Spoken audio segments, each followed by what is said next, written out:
Can Joe Burrow lead the Bengals to a Super Bowl? Will Jordan Love succeed Aaron Rodgers?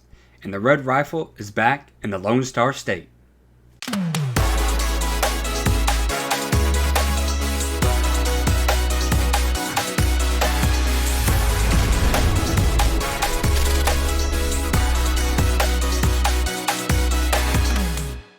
What is going on, guys? This is Wade here with Tungsten Cat Gaming, and today we're doing a brand new series, but we aren't doing a gaming show today. It's going to be a sports podcast. So I've been wanting to do a sports podcast for a while now, and today and the rest of the series will be on Sunday at 10 a.m. Central Time. So today's first episode will be about the first four rookie quarterbacks that went in the first round. And we're also going to touch on Jameis Winston, Andy Dalton, and Mitchell Trubisky. So let's start off with Mr. Joe Burrow, Mr. LSU, Mr. First Overall to the Cincinnati Bengals. So Joe Burrow, he was the 2019 national champion with the LSU Tigers. He was the Heisman winner and one of the biggest victories they have seen in the Heisman voting. He won by a landslide. It wasn't even close.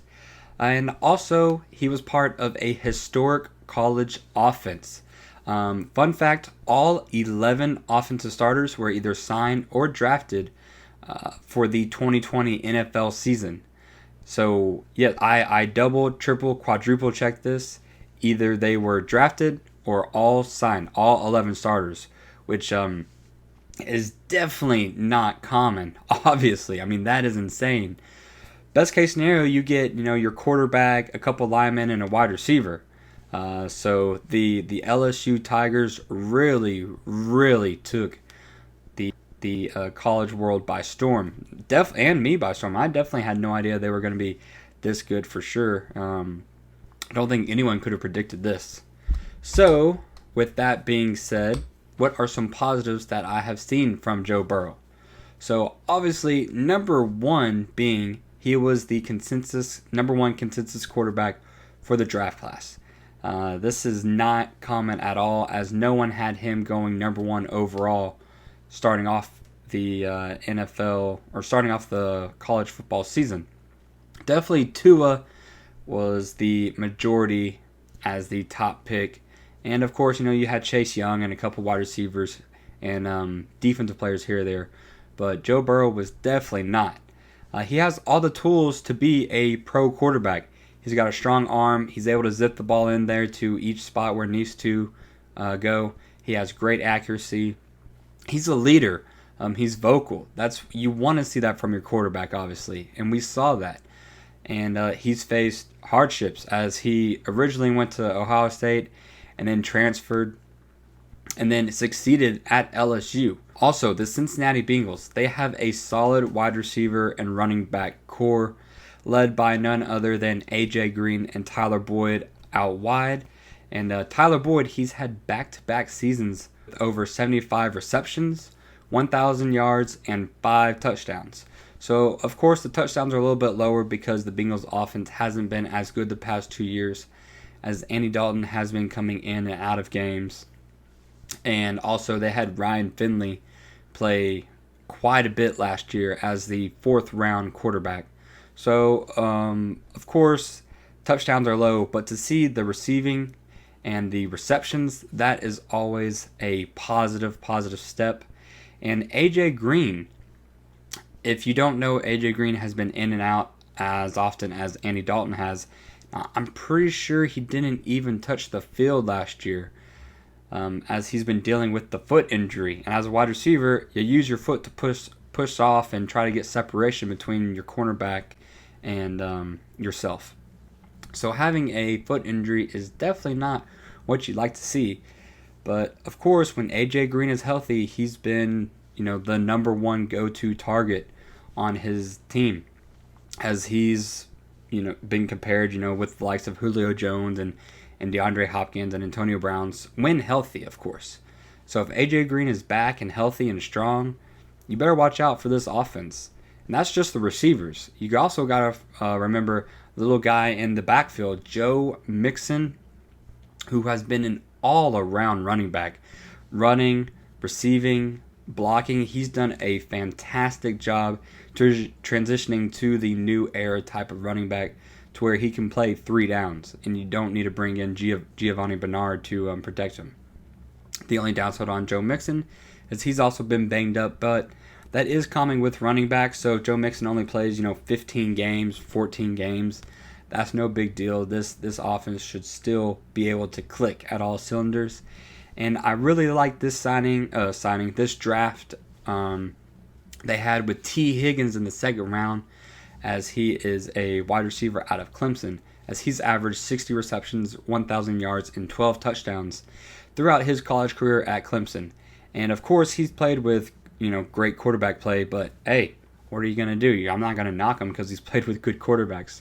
So T. Higgins can definitely transition to become the A.J. Green takeover, especially if A.J. Green has another down year or is injured, as he is 31 years old, I believe. So T. Higgins can be that go-to guy. You got Tyler Boyd out wide as well. And then you got little John Ross, Speedy John Ross. These are some of the negatives. So John Ross, will he ever break out? That is a tough one, as we've been waiting and waiting for John Ross to come, and we've seen flashes, just little flashes here or there. But we're really hoping that he can take that next step. And if he does take that next step, and if Joe Burrow does have it all there, this offense will be one of the best.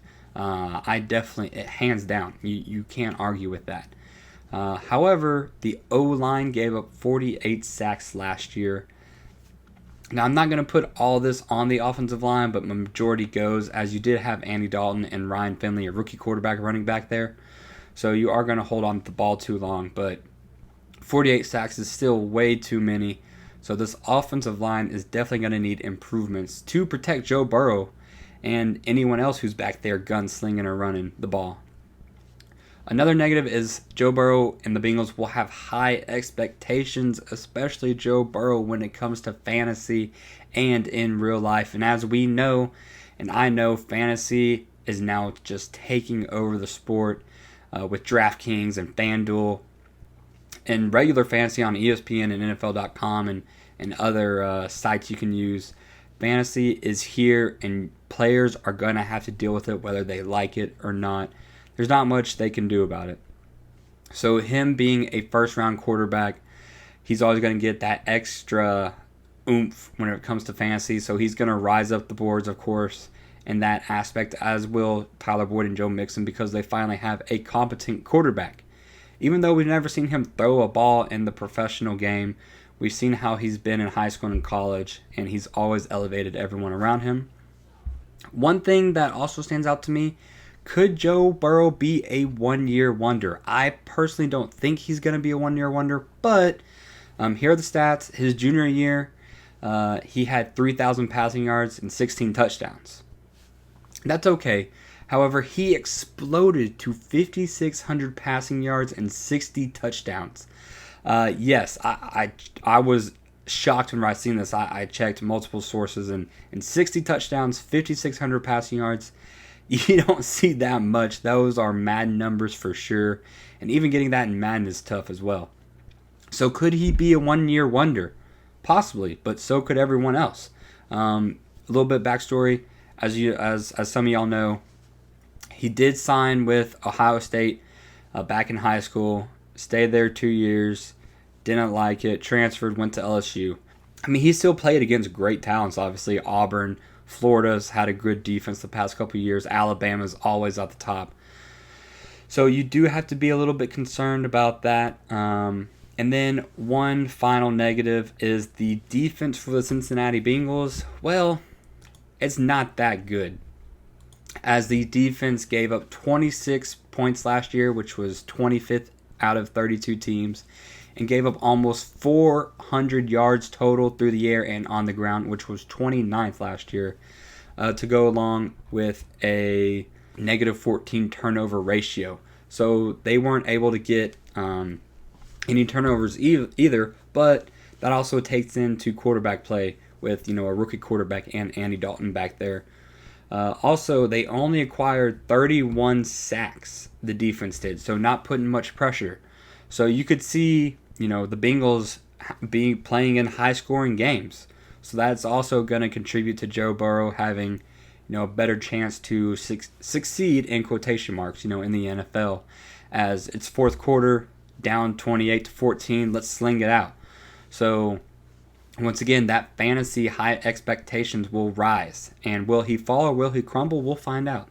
But the consensus that I have on Joe Burrow is he will be good 100%. He's going to give the Bengals that little extra oomph that Dalton couldn't bring. Dalton being a second-round quarterback at TCU, he did a great job, but there was just, every time you watch Dalton, there was just a little bit more you wanted from him, and I feel like Joe Burrow is going to be able to give that to the Cincinnati Bengals. Playoffs now. I don't think they're going to be able to get to the playoffs this year. I think that defense is just not strong enough to help with Joe Burrow. And then the offense, is A.J. Green going to be healthy? I don't know. If A.J. Green's not healthy and if John Ross isn't healthy, you're going to have to rely on Tyler Boyd and T. Higgins, an unproven wide receiver. So I think they're just going to stack the box and say, hey, can Joe Burrow beat us? And I don't think he'll be able to beat him this year, but perhaps next year, as that defense grows as long as the offense, and if they're able to lock up Joe Mixon, as I believe he's entering his contract year. So the Bengals should really look to lock up Joe Mixon. But 2020-23 season, watch out, because Joe Burrow is going to the playoffs by the time he's a third-year starter for sure. That brings us to our number 2 quarterback. That is going to be Tua Tagovailoa. As boy, that's a mouthful to say, and I've practiced multiple times to make sure I said that right. Tua Tagovailoa. He went 5th overall to the Miami Dolphins. So a little bit about Tua. He replaced Jalen Hurts as a freshman in the 2017 National Championship game and won. In 2018, Tua led Alabama back to the National Championship game, but unfortunately they lost to Clemson and Trevor Lawrence at the helm. And then in 2019, if you don't know, he had a devastating knee injury midway through the season. So what are some of the positives that I have seen from Tua Tagovailoa? That would be he's had strong play and leadership as a freshman all throughout his college career. So coming in the national championship game at halftime as a freshman, being able to lead that group of men, because Alabama, they've got men now on their team, is very, very impressive. And then in 2018, he did the same exact thing, except from the beginning of the season, obviously. He came in and led that team to the national championship, and unfortunately, he did lose to Trevor Lawrence. And then, of course, he had a wonderful 2019, ended up having 33 touchdowns to 3 interceptions with 2,840 passing yards before he went down with that devastating knee injury early in the first or second quarter of the game. And he was actually neck and neck with Joe Burrow as a Heisman favorite, as it really wasn't clear who was going to win the Heisman. And as we know, of course, Joe Burrow did go on to win.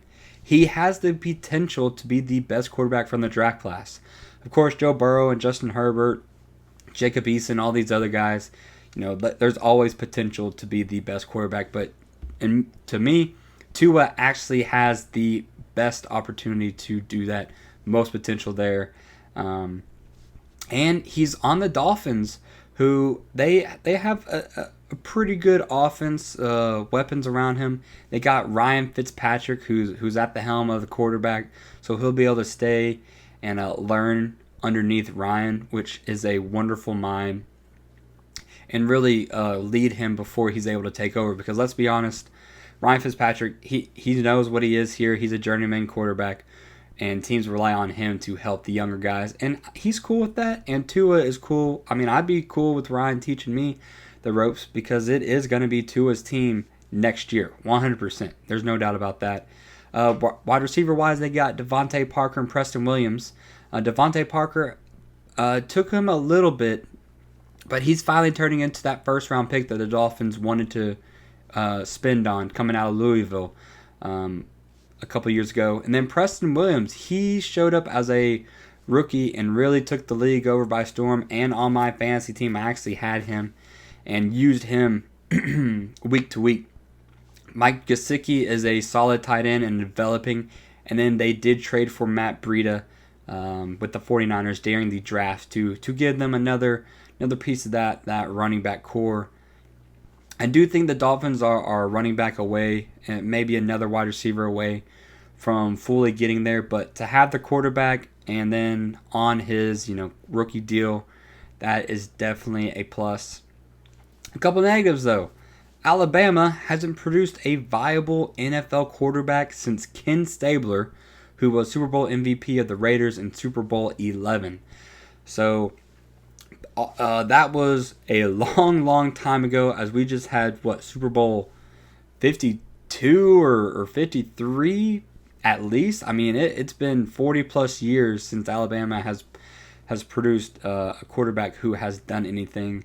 The last quarterback, A.J. McCarron, who I liked and won the Texans to draft, really hasn't had his shot to really take over, as he actually got drafted by the Bengals, and Andy Dalton was already there, so he was just a backup. And then you had Greg McElroy a couple, I guess 10 years ago now, who really started that trend of Alabama being the dominant force they are now. And now Greg McElroy, he's on ESPN, I think ESPN or CBS as a college football analyst, and I enjoy listening to him.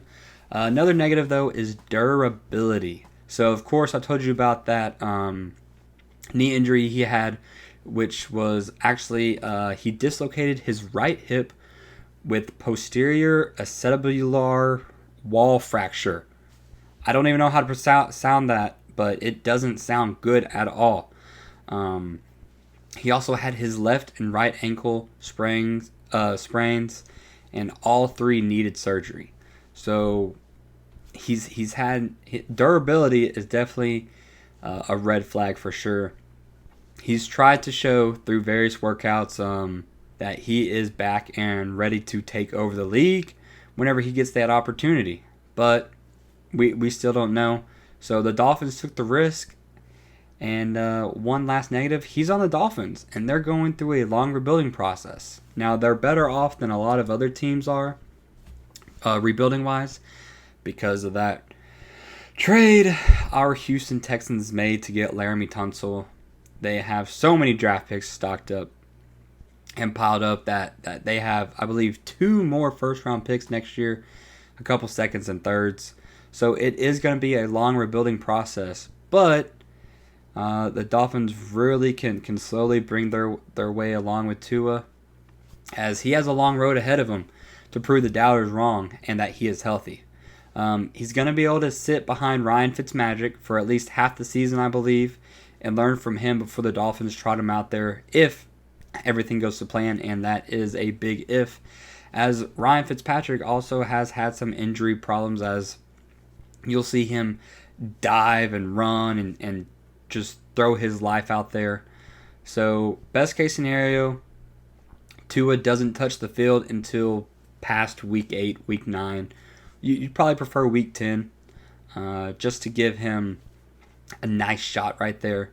The Dolphins should be a young, exciting team and still have a plethora of draft picks, like I said, to improve their team at next year's draft. I am definitely going to be interested in watching the Dolphins, as it's kind of they've got that Cleveland Brown feel that the Browns had a couple years ago.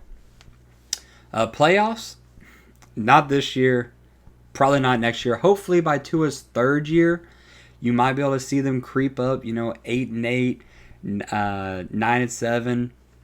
But definitely by his 4th year in the NFL, if everything goes to plan, Tua will definitely be leading the Dolphins to the playoffs. Because if we look at the AFC East right now, Tom Brady is now on the Buccaneers. Sam Darnold is on the Jets. Do you really trust the Jets to do anything? Josh Allen is still an unproven commodity on the Buffalo Bills. So that division is up to grabs. And I think the Dolphins have the best opportunity to take that. I do hope he becomes the best quarterback from this draft class. not only to prove all the doubters wrong. He's a great guy, great personality, and you'd love to see someone like that succeed. And he's a lefty. We haven't seen many lefty quarterbacks in a while. So I'm rooting for Tua, and I can't wait to see what he brings to the table. Now we move on to quarterback number 3, and that's going to be Justin Herbert, who went right after Tua, 6th overall to the Los Angeles Chargers. So Justin Herbert, he played all 4 years at Oregon and even took over halfway as a freshman. He improved every year he played through his progressions, through his stats, while the team, Oregon, still kind of had a down year just recruiting-wise. Justin Herbert was still able to take slow, progressive steps. And then he's, in my opinion, he's the most volatile selection here. He's either going to be really, really good or he's going to be really, really bad. So let's get into Justin Herbert's positives and negatives. So positive, man, he is on a stacked offensive team. He's more so than any other rookie quarterback in a while. Probably since Deshaun Watson came into the league, we haven't seen a team already loaded like this. As wide receiver-wise, they've got Keenan Allen and Mike Williams, who are just beasting it up out there, are fantasy and NFL relevant, can win those tough catches you like to see, those aggressive catches. And then running backs, Austin Eckler and Justin Jackson are nothing to be talked down about, as they are extremely good as well. As Austin Eckler, as the Chargers actually moved on from Melvin Gordon and took Austin Eckler in, and Austin Eckler played his booty off, and he got paid because of it. And Justin Jackson, he's a solid running back too. And then Hunter Henry is finally developing into that tight end that many hoped and why the Chargers drafted him for. So they also have a solid defense already around him as well, as the Chargers defense finished 14th overall when giving up points, as they gave up 21 points last year. And then they were 6th in the NFL when it came to yards total, as only 313 yards. So that defense is already ready to take over and lead, so not always having to rely on the offense. However, though, the Chargers did go 4-12 last year, even with that solid defense. As the Chargers, they always find a Charger way to lose. He also had great wow moments where you'd watch Justin at Oregon, and the throws he would make and the decisions he would make, and you just would sit back and go, wow, that is what you'd like to see from a starting NFL quarterback. I remember it was this past this past bowl game, he took off and had like a 35-yard rushing touchdown. And this guy, he's 6'5", 6'6", he's a tall kid, and so for him to take off and be able to run 35 yards and not get tackled and score a touchdown is impressive. Now, a couple negatives though about this kid. He had a couple unfortunate why moments where you're just looking at, how did you not see that linebacker there? How did you not see that safety there when throwing the ball? Had crucial interceptions sometimes. Sometimes took him a little bit while to get going. As Oregon, first, second quarter, they'd maybe muster out 3, 7, 14 points, and then it would take, that second half is where you really saw that growth. Another negative, Tyrod Taylor is ahead of him in the depth chart and is pretty much going to start the year as a quarterback. However, can Tyrod Taylor give Justin Herbert the mentorship that he needs to succeed in the NFL? Does Tyrod Taylor want to do that? And even will he do that? We really don't know. Tyrod Taylor's bounced around from the Ravens to the Bills, now the Chargers. Because Tyrod Taylor, he still wants to show teams that he can be the quarterback needed on. But will he? I don't know. The last team he really had his chance for, he was on the Cleveland Browns. And when Tyrod went down for injury, Baker came in, and Tyrod never touched the field again. Also, how much time does Anthony Lynn have left as the head coach of the Los Angeles Chargers? He has a 26-22 record right now as the head coach. So if they have another down year, they go 6-10. Is Anthony Lynn going to be back? Probably not.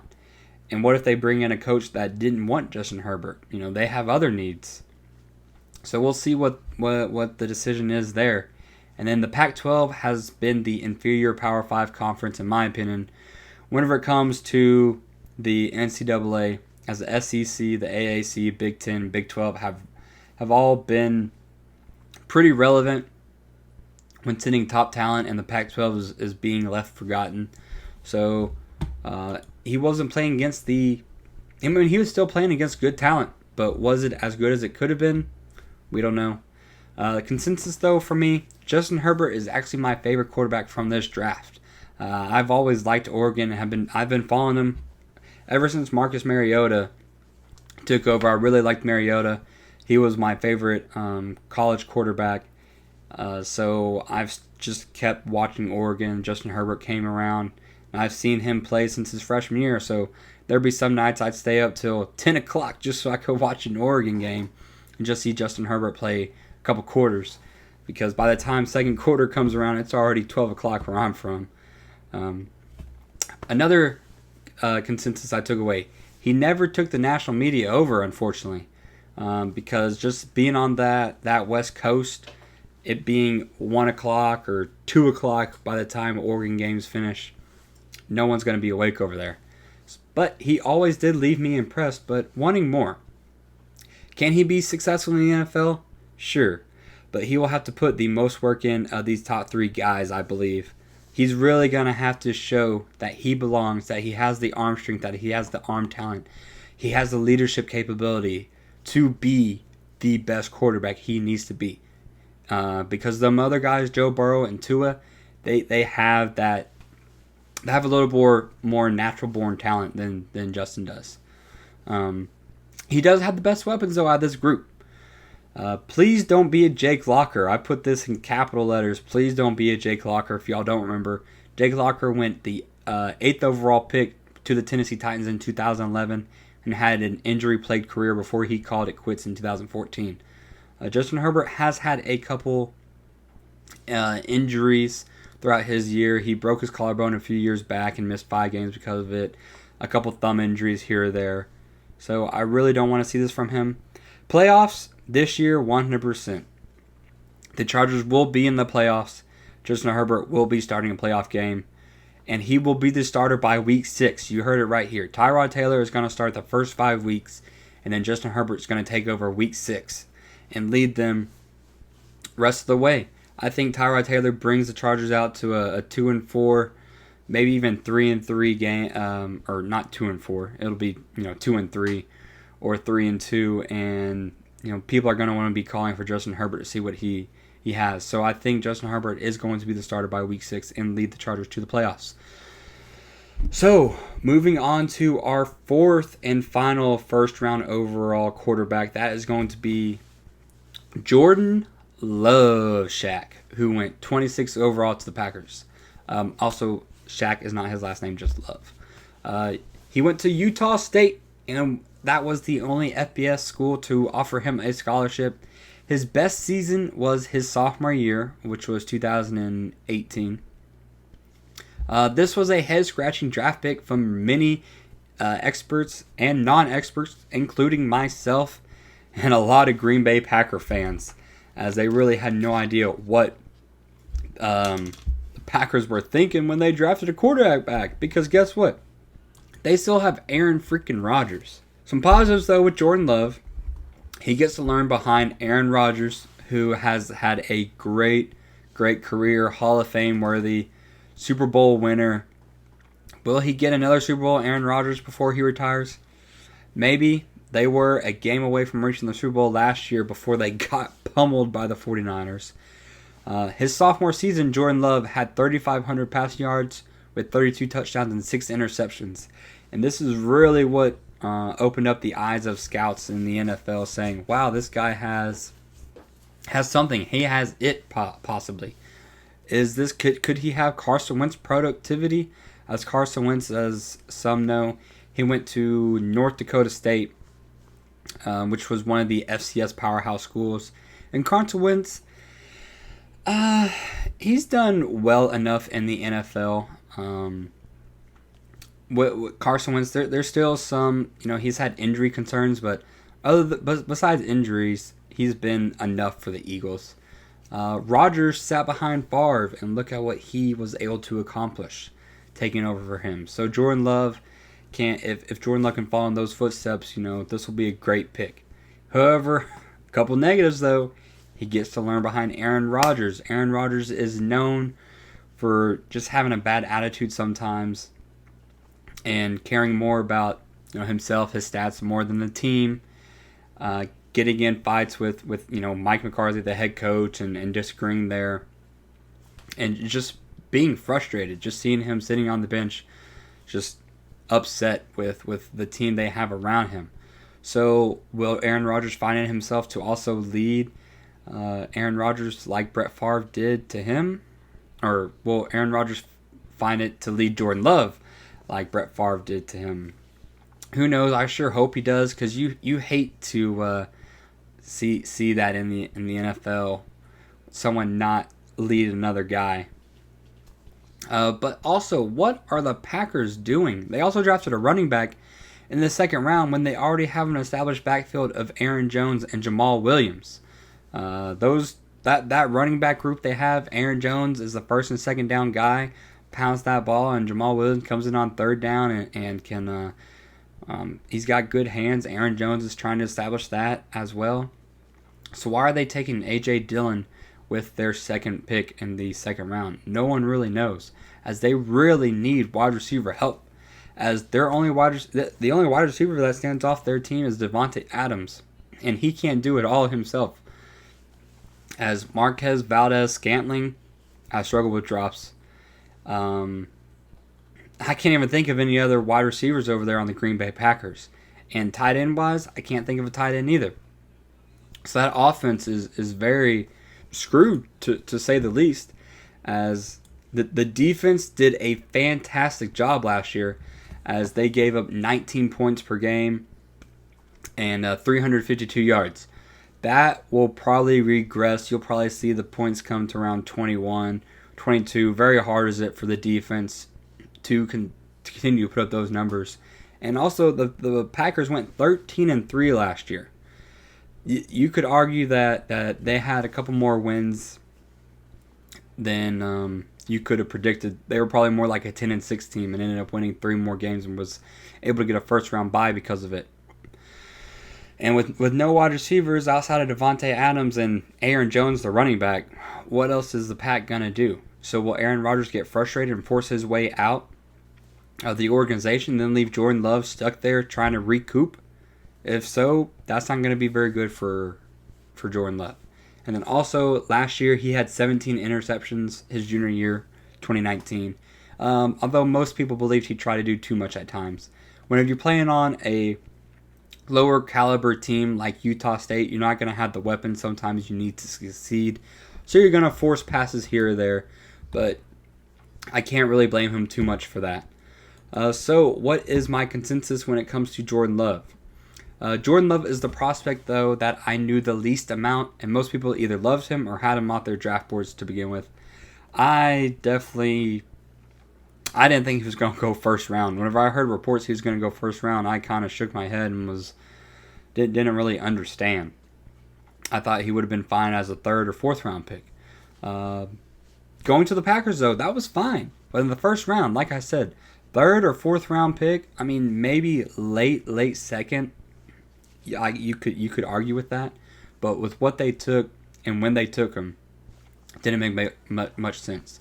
It would have been better had he gone to the Saints or the Buccaneers, or even Pittsburgh to study behind Ben Roethlisberger or Drew Brees or Tom Brady. A team with a strong veteran quarterback in time not on his side, obviously. Playoffs, of course, with Aaron Rodgers leading the Pack, they will always be playoff contenders. But when will Love get his shot? Probably no sooner than year 3, and that's only if Rodgers forces his way out, honestly. So, everyone hoping to see Jordan Love, you better temper your expectations, because unless Aaron Rodgers forces his way out, we're not going to see him for a while, except just preseason. So, now on to the other quarterbacks. We got Jameis Winston, now a Saint. How about that? Decides to take a business decision in the NFL and learn behind one of the greats and my favorite all-time quarterback, Drew Brees. So he's the first 30 for 30 quarterback in the NFL. Unfortunately, that's not 30 for 30 in a good way. That's 30 touchdowns and 30 interceptions. And he said he got LASIK to improve his vision.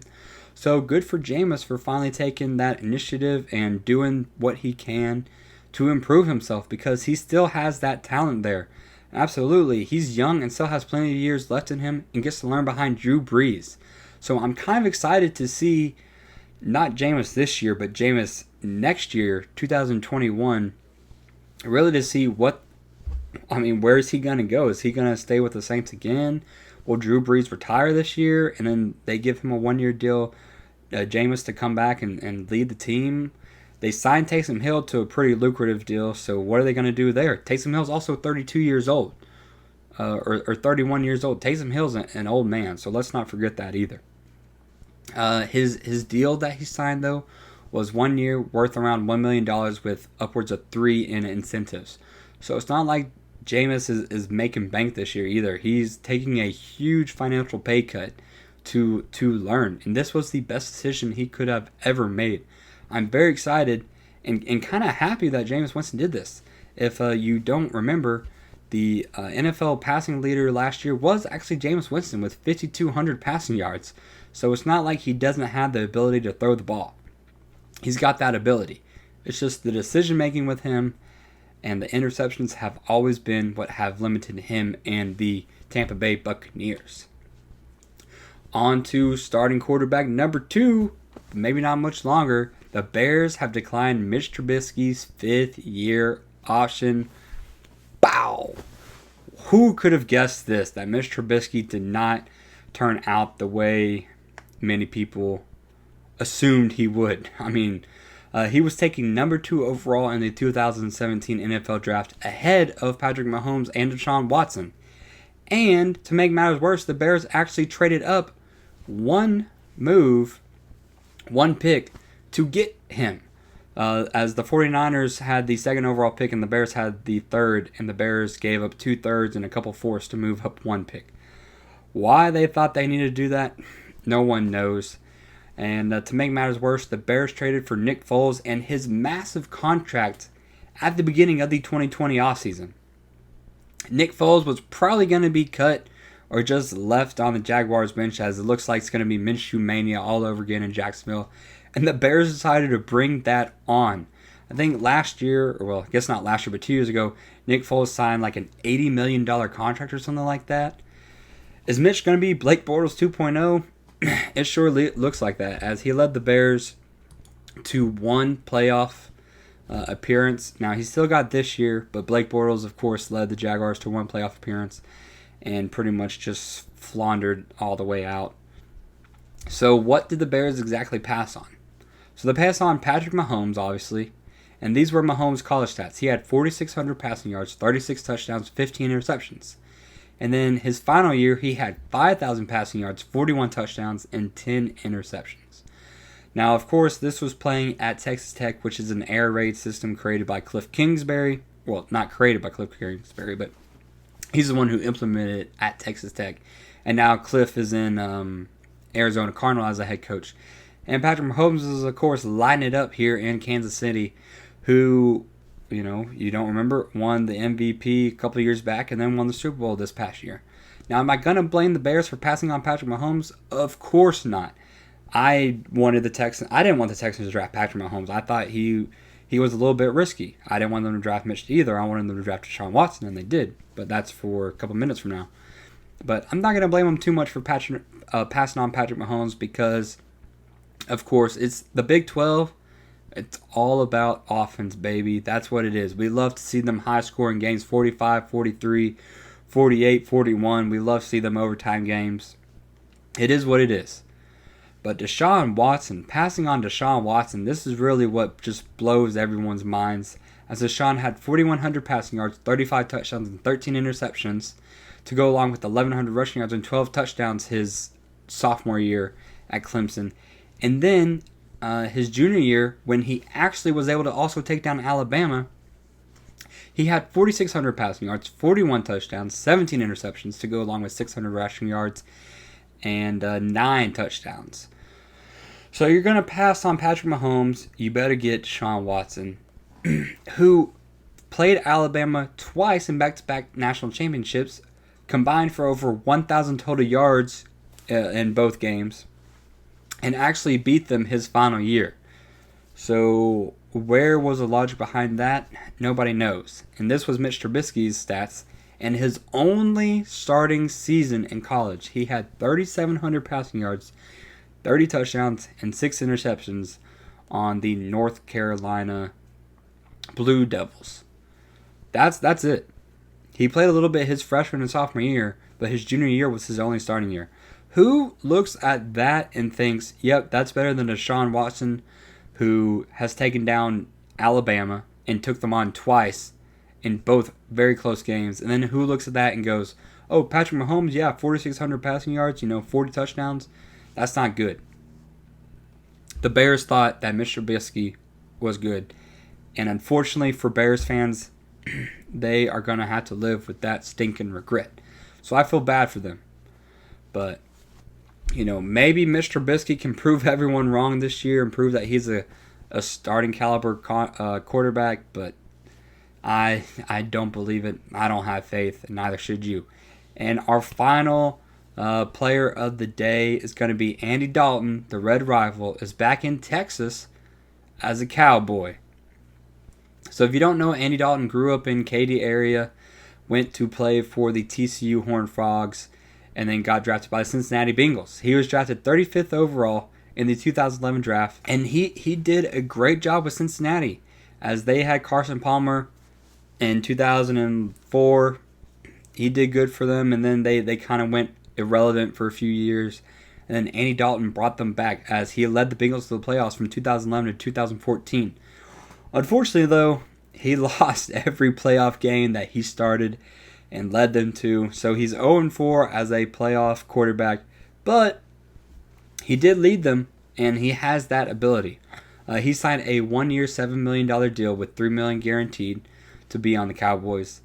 Is this going to be a new replacement for Dak Prescott? I don't know. I still think Andy Dalton has plenty left in the tank. So this is a very interesting decision for Jerry Jones to make. I'm just glad that Mike McCarthy, or that I'm not Mike McCarthy and have to worry about that decision. So just to give y'all an update of the Dallas quarterbacks, Dak Prescott, his first 3 years, he averaged 3,500 passing yards, 22 touchdowns to 8 interceptions. I was extremely shocked when I saw this. Last year, he had 4,900 passing yards. That has to be the most quietest amount of passing yards not talked about I have ever seen. When I saw he had 4,900 passing yards, I stopped and checked, went back to ESPN and checked, went to NFL.com and checked, went to Madden and checked. He had 4,900 passing yards last year, but to go along with only 30 touchdowns. And then, of course, 11 interceptions. So he was second in passing yards in 2019, and I don't know where all them passing yards came from, because the Cowboys went 8-8. Now, they are way too talented, and I'm a Texan fan, but the Cowboys are way too talented to not be in the playoffs. I mean, it's plain and simple. That great offensive line they had, they've got Ezekiel Elliott, who is supposed to be a great running back. Wide receiver, they had Amari Cooper last year, Randall Cobb, and Michael Gallup. And now this year, they of course moved on from Amari Cooper and Randall Cobb. They've got Michael Gallup and CeeDee Lamb. So there's really no excuses for Dak Prescott not to be able to succeed. Now, should you pay him $35 million a year? I really don't think so. I think closer to 28 would be okay, and 28 would get it done for me. But $35 million for Dak when the Cowboys haven't been close. They haven't gotten to the Super Bowl yet, or have they even been? I can't remember if they've even been to an NFC Championship game. So to pay that for Dak would be real tough. Andy Dalton, however, on the other hand, from 2011 to 2017, he averaged 3,600 passing yards with 24 touchdowns and 13 interceptions. So Andy Dalton did just enough to get the Bengals to the playoffs those first 4 years. However, his final 2 years, he's been injury plagued. as he's only played 11 and 13 games the past 2 seasons. So, will Andy Dalton take over Dak Prescott as a quarterback in 2020 NFL season? I kind of want to put some money on it. I would put maybe $50 on it that Andy Dalton would take over eventually. But I think you're going to have to give Dak Prescott a full season to show really what he is. And by week 10 or week 11, you're pretty much probably going to find out if Dak Prescott is going to be a Cowboy or not. As far as now, he hasn't signed anything, and I recorded this Saturday, May 9th, so it's actually going to be, it'll go up tomorrow. This will. But I think you're looking at Dak Prescott as the Cowboy this year, but next year, I'm not so sure, y'all. So, this will be our new Sunday series, like I said. We're going to start off once a week on Sundays at 10 a.m. And we're going to test this out. I've got a couple topics that I want to, delve into and talk about. Also, make sure you go into the comments, and if you have a topic you want to talk about, write it down there, and I'll research it and put it up here. I would love to interact with y'all and get y'all's opinions, and let me know what else you want me to want to see. Whenever the NFL season, if the NFL season does begin, we will have 2 episodes come out with this, as long as it keeps succeeding, as I will do the pick show. Of course, I love doing point spread and win-loss and betting and all that. So I'll have videos over this and over that. Next week's episode will be the top 10 remaining free agents and where I think they should go.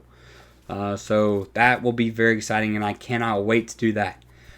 Make sure you smash that thumbs up button, subscribe if you haven't already, as this has been Wade with Tongues of Cat Sports. Don't forget to put God above all. I'll see you next time.